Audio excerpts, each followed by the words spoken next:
Hi everybody, it's Graham Coath with another MyMusic. It's my favourite time of the week.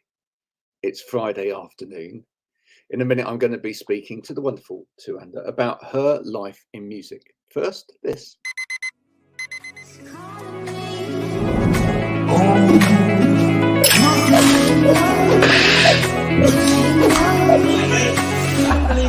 I need to get going, Mel. See you later.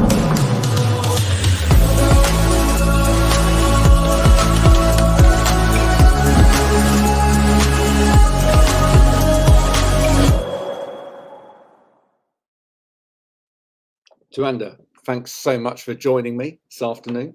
Thank you for inviting me. And you're coming all the way from Wigan, is that right? Yeah, originally from Brazil, but now in Wigan. Wigan via Brazil, which is wonderful. And you were just telling me you married an English man from that part of the world, and now he wants to go and move to Brazil. So you're going to have to fight it out as to where you live. Yeah. So we're hoping with all of this publicity that we're going to give you in the next half an hour or so, that you're going to become a very successful recording artist, and you can have a house in both places. That's the dream. That's what we're hoping for. Please help me achieve that. Yeah, absolutely. Well, and I think you should. Yeah, I picked you out from hearing bits of your music on Twitter. I love Twitter as a platform for music. I mean, I know a lot of people have a problem with Twitter. They think that there's a lot of bitchiness going on there. They think that there's a lot of conversations that they don't want to get involved in. Personally, I actually find it really great because most of the people that I'm attracted to or attracted to me in terms of conversation love music. Mm-hmm. Do you find it the same for you? Is it, has Twitter been a good platform for you? Yeah, when I joined Twitter ages ago, when I was a teenager, it was mostly about the rants and the arguments. But then I didn't use Twitter for many years, and now I went back because I did a course on how to market my music, and I thought, right, Twitter is actually a good place to meet people who are interested in music. I can show them my music. I can find new music, which I've been doing a lot. And since I changed my approach to the platform, I got something completely different out of it. So that's interesting. What was your change of approach? I'm interested because I'm a social media marketer by day. So what was the change? So sometimes I can't resist. I have to post some things about politics sometimes, but I take it easy. I don't go my political view has changed as well over the years, so I'm not as as bothered about making people think what I think. Anyway, right. What I've been doing now is just mainly focusing on music. So I follow people who I can see are interested in music or in art or literature or things like that. And just try to stay away from the arguments. Although sometimes you just post something, it's really funny. I posted something the other day, and it was just something it was a nice post. It was something on the news about music, and then someone just started trying to have an argument with me. And I thought, there's always one. And I was agreeing with the person, and this person was still trying to have an argument with me. And I said, I agree with you. What are you talking about? But yeah, some people call them trolls. You get that even with the best intentions. So absolutely, some people call them trolls. I like to call them trolleys. Because I just like to push them out of the way. I just think get one of those. It's just like push you out of the way. Really close your mind off to it. Gone. Au revoir. Simple as that. I try not to stay attached to people like that or connected to people like that. This is going out on Twitter as well as LinkedIn. LinkedIn might be a different place for you. Are you on LinkedIn at all? I am. I actually found you on LinkedIn today. I don't use it as much because, to be honest, I still don't get it. But I mean, I get it, but you don't. It's not been as useful to me yet. But there you go. Well, we can always have a conversation about that because that's my day job. Make sure you connect with me, and we'll have a chat about that at some time. Now, I want to talk to you about your life through music. First of all, though, I'm just going to talk to you about the first track I heard of yours, or the first one that I listened to of yours, which which absolutely loved this song, which was Joy. Yeah. What a great song. Thank you. Do you know what I really love? And I played it to my colleague earlier today, because I said, look, I'm going on to talk to this lady and listen to this song. And she came back and said, loved your voice. You've got and don't take this the wrong way, you've got a simplicity to your voice. Yeah. There's no frills there. Yeah. In there. You're not trying to be clever with it. And I said, yeah, and it absolutely marries the music, because with this kind of music that you make, this kind of electronic music that you make, I think there's nothing worse sometimes than someone overcomplicating it with the vocal. I mean, your vocal just glides around and adds to the ambience of the song, and that's what I love. Thank you. Yeah, I hear a lot of people saying that about the voice just sounding pure. Let's say that there's not. I'm not trying to do much. It's actually lack of capacity. I'm learning. I'm doing vocal lessons, so I'm hoping to improve that. It's just to be in control. Not trying to change my voice as much, but just being in control, because what I feel still like when I'm singing is that sometimes I can't really do what I'm trying to do, but right. Still it ended up being something that people recognize and like. So I think though every singer in their head would like to do more than they can do. You know, I think however much you have vocal lessons or whatever, and even if you, I don't know, maybe if you're Mariah Carey or one of those vocal gymnasts that can go up and down, you know, Beyonce or whatever, maybe you might get to the point where you actually think, yeah, do you know what, I can slaughter it with my voice, maybe. But maybe even them, you know, have their doubts. But I think for a lot of us, you know, we struggle with listening to our own voice. Did you ever struggle with listening to your own voice? And I still do, but I'm learning. The more I hear, that's something good about Twitter, because I've been sending my music, showing my music to people, and I've been getting more feedback. So in the past few months, or say in the last year, I've been listening to people's opinion about my music. Before, it was just a bit like I was trying to hide everything. I was just not putting things out there, and I'm just getting a bit more confident. And then, because it's funny that, because I hear people saying that they like my voice, and then I start liking my voice. But if no one told me that, I'll still be thinking it's not. Well, I really like your voice, and I really like your music. So thank you very much for bringing it into this world, and just keep doing it. Okay, that's the first thing to say.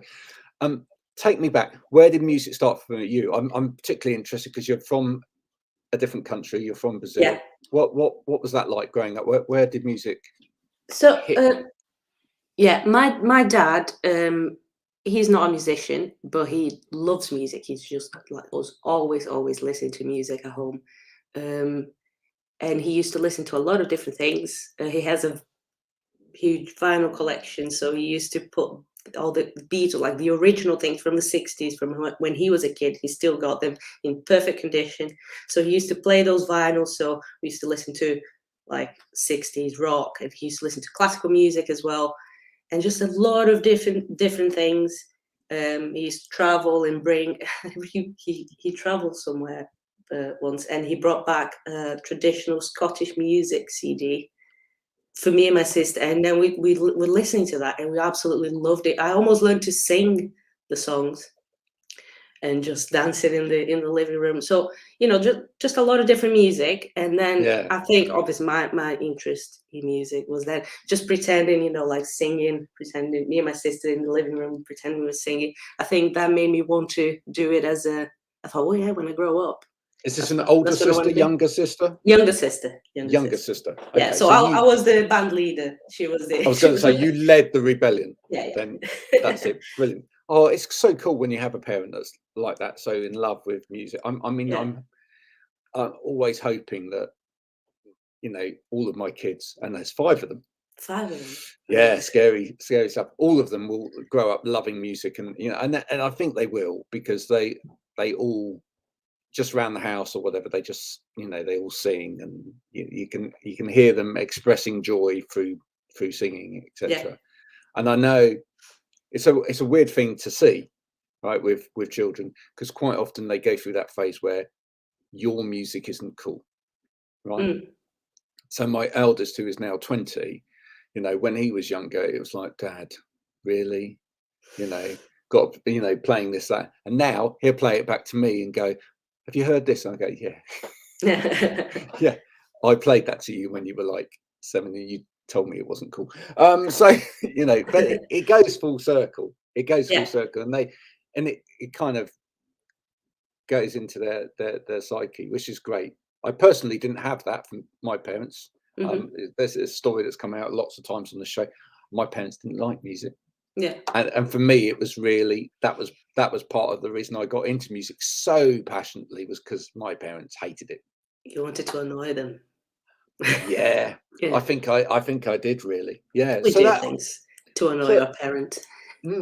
So I think it's lovely that your dad was an inspiration, and then moving on from your dad, first records that you bought.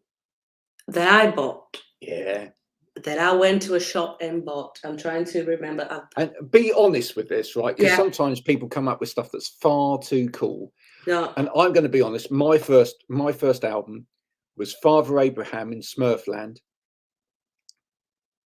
and my first single was Pete's Dragon. Right. This is this is real now, folks. You see, that is real. And when people go, oh, it was, you know, the Rolling Stones or something, or the Who or something, they think, what? When you were 7 or 8, you went and bought that? Yeah. I was asked this question on Instagram once. You know, I did one of those ask me anything, whatever, and then I had to think. And then my first thought was Green Day or something like that. But then I went back and I remember now. I know which one it was. It was Avril Lavigne in 2002. I was 9, and I just thought she was the coolest person. Yeah. On the planet. You know, she was a girl playing rock, which it sounded like, you know, heavy rock when you were 9. Yeah. And I would just, I forgot what the album was called now, but I think it was like her first album. The one that had all the hits. Yeah. Very Complicated and those songs. Yeah. And it's just all of this, wasn't it? The skater boy, you know? Yeah. So I started dressing like a punk. I bought some like Converse trainers and some like skirts to look cool. Try to look cool. Oh no, that's brilliant. And what about friends? Were there any friends along the road that sort of introduced you to music? Well, who got you into electronic music, for example? So I had a phase in my life when I was about 8 that I used to listen to dance music on the radio. I had me and my best friend. We used to just play. There was this radio station in Brazil. It was just like, late 90s, like early 2000s. So you still had like dance music was different. It was a bit. It was things that are considered cool today if you play them. And but yeah. But then when I moved to the UK, moved to Manchester. Just like everyone loves electronic music, and I joined a music production course. I didn't want to learn to make electronic music. I wanted to produce rock music or things like that. But I started meeting a lot of people who were into electronic music, started going to clubs, then met my husband who used to be a DJ, and he has friends who are into electronic music, and we started going to all these cool places. So yeah. It's like electronic music. What you say there, because you say, oh, I didn't want to make electronic music, but actually, and actually, if you go to your Bandcamp, if you listen to some of your earlier stuff, there's more guitar, etc. Yeah, it's more obviously rocky per se. Yeah. But I think you still make guitar music, but electronically. Yeah. Is that fair to say? Yeah. So when I moved here, so 2015, I wanted to form a rock band. That's what I wanted to do. And then I tried to find some people to play with, but it didn't work. So I thought, I'm going to do everything on my own. I'm tired of this. I don't want to have to rely on other people. So I thought I'm going to have to make electronic music. But at the same time, when I was learning production in this course I did, I was enjoying it so much. I thought, this is so much fun. For me, it was like playing a video game, just learning. I use Logic, so that's what I learned in that school. And I thought, this is great. I want to do this forever. So, but the problem was, and it still is just finding my style, because it sounds like I want to sound like a band, but I have to make everything on the computer. So I'm still finding. You're still experimenting. Still experimenting. And you can hear that with your progression through the different pieces that you've put out there. You can hear that you're searching. But actually, that's some of the most exciting times to listen to an artist whilst they're trying to find their real groove, if you like, in terms of what they're doing.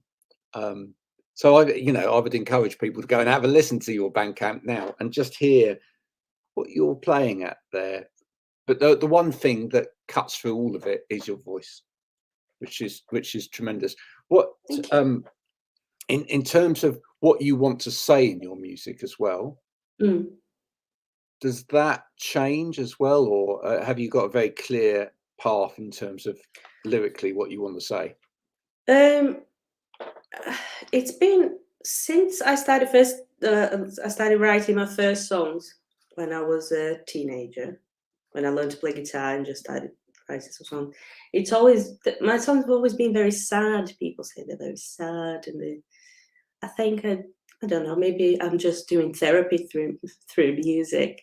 I do tend to, I don't know, sad, and it sounds like I'm criticizing people, that I'm talking about other people, just like finding things that I hate but that's sort of been like a theme, that I'm just using music to complain about things that hurt me or annoy me or upset me, and maybe that will change. I mean, I hope it will change. I hope I grow up. No, don't, because then suddenly you might get happy, and then the amount of musicians that suddenly find complete happiness for a while and whatever, and then the music just gets exactly insipid. Nobody wants that. Just manage to be like Robert Smith and stay sounding unhappy for the whole of your life.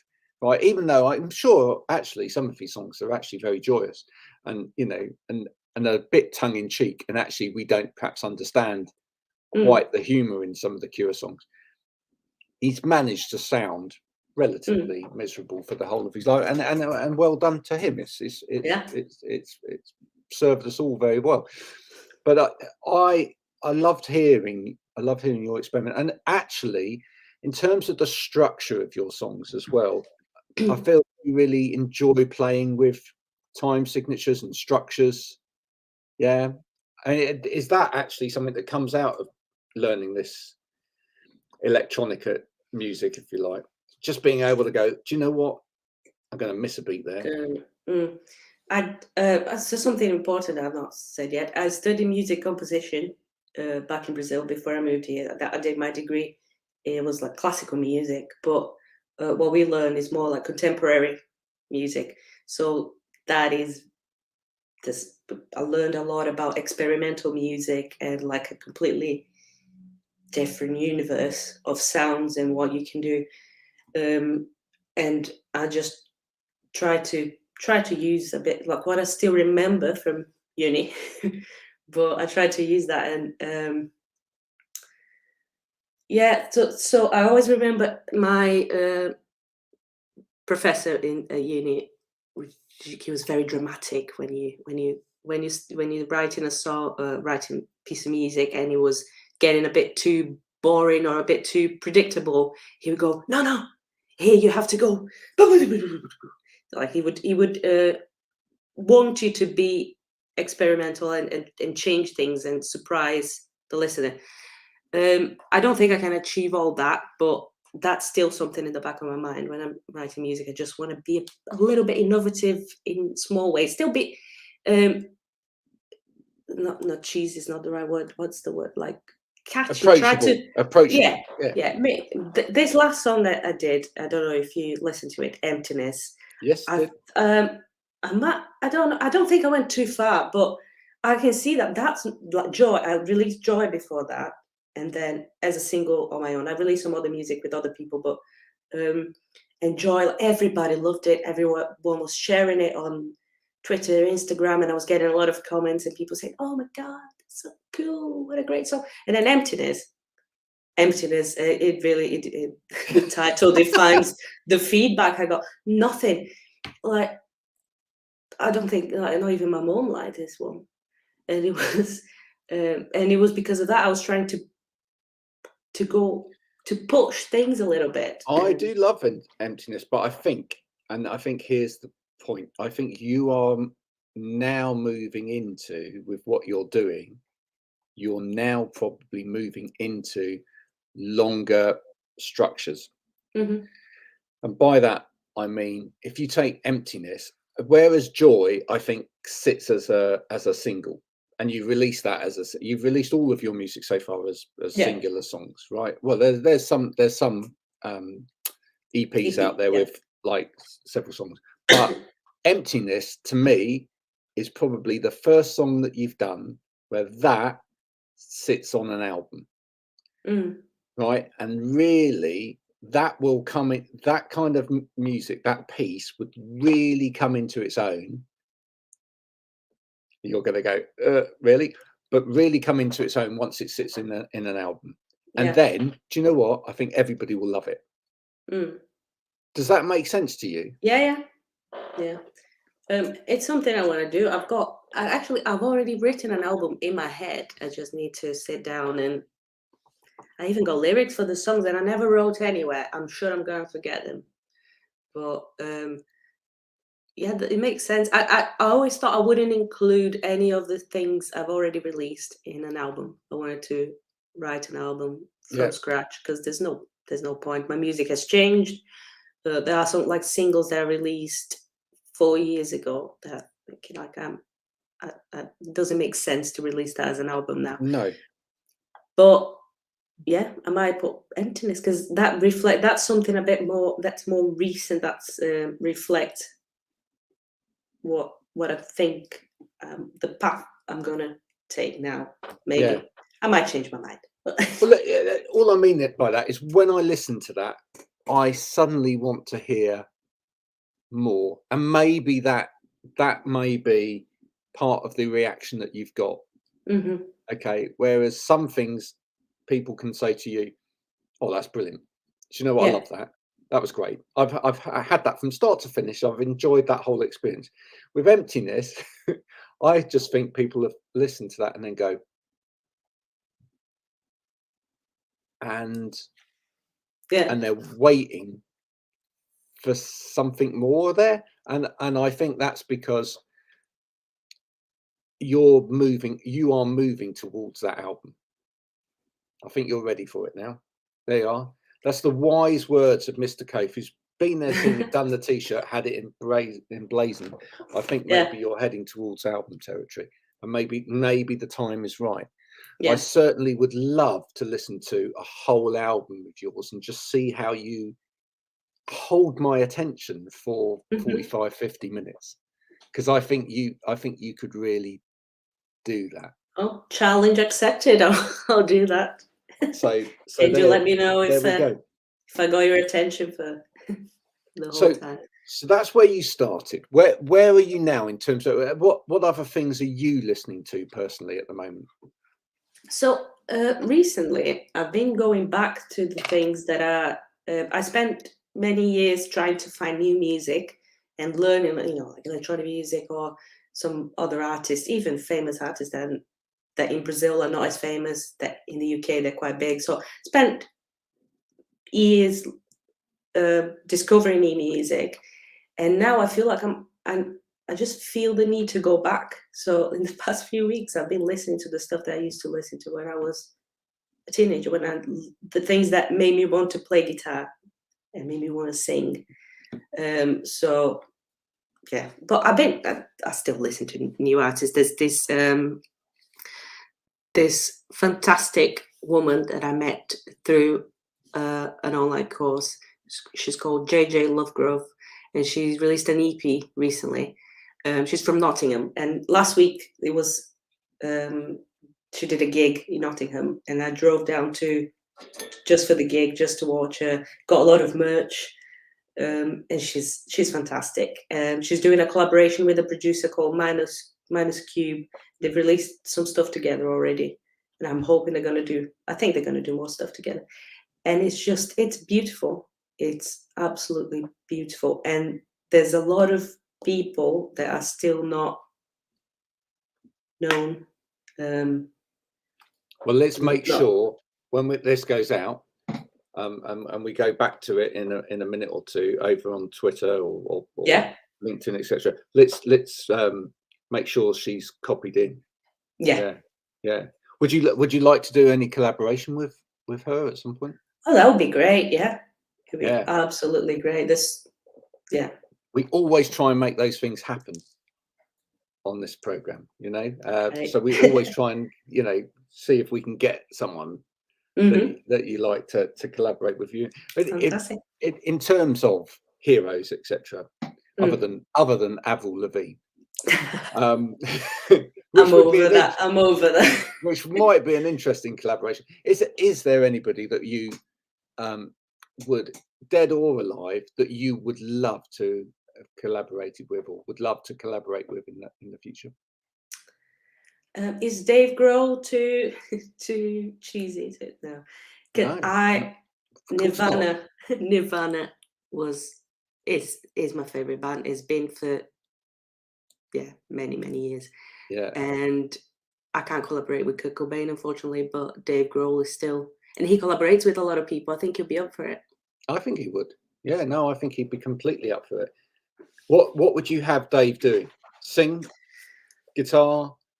I mean, look, the guy. He can do everything. I'll just sit down. I'll just say, let's write a song. You'd have to have him do drums on it, though, wouldn't you? Yeah, drums. Yeah. We could do.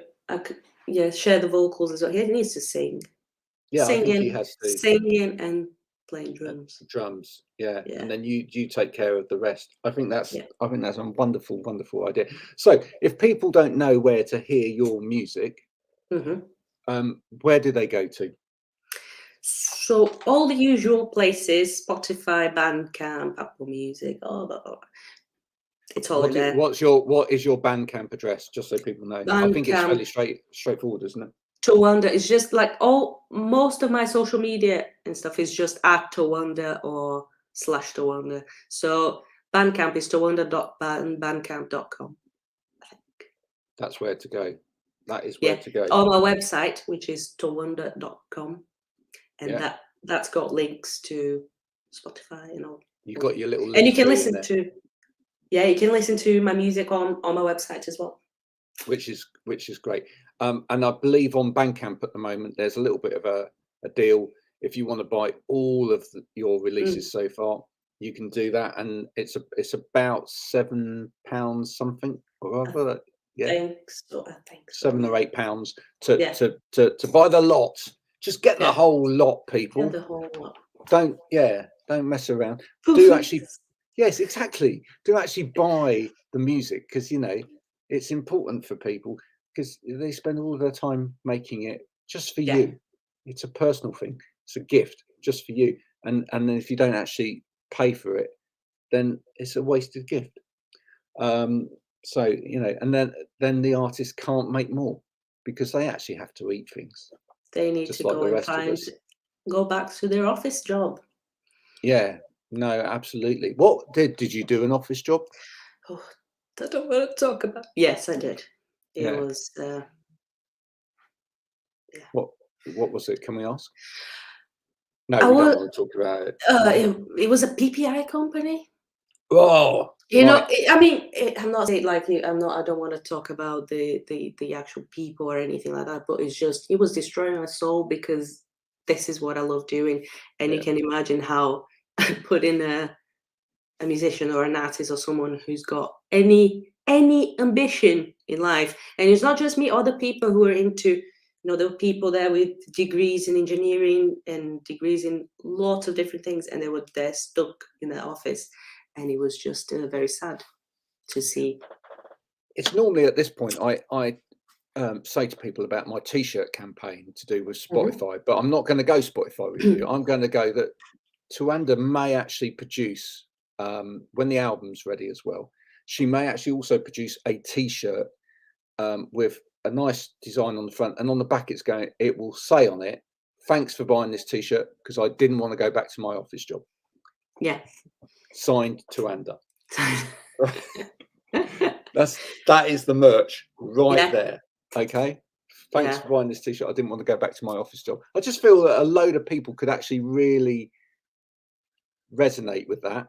I might do stuff like that. Think about merch that like very honest That's merch. really honest. That just Mm, people could really resonate with, yeah, that whole sentiment I and like that. buy into that. Yeah, it's good. We're going with that.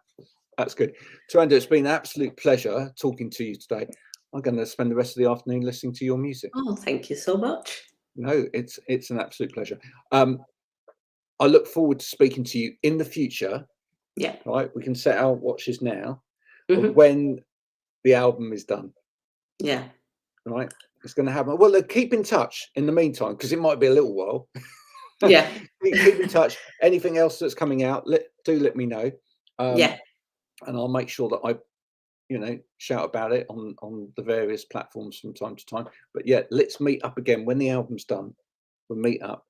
And are you going to do any gigs at all in the I've near not future? got any gigs coming up, but I'm a bit, I don't know, don't feel ready for gigs for some reason. Right. But I'm gonna, yeah, I need to go back to doing some open mics again and just being a bit more relaxed in front of an audience. Yeah. It's been so long. I've got that excuse. But I'm gonna have a single. It's my first single in Portuguese that I'm gonna release. Ooh. Um, so I've not got a date yet. I think today, me and my friend, I'm collaborating with a Brazilian friend. I think we finally decided on the final mix for the song. So hopefully it'll be in the next few weeks. Something So to look out for. yeah, Something for people's Christmas list. Okay. yes. There you are. If you want a little bit of Brazil for your Christmas present this year, make sure that you put that on your list.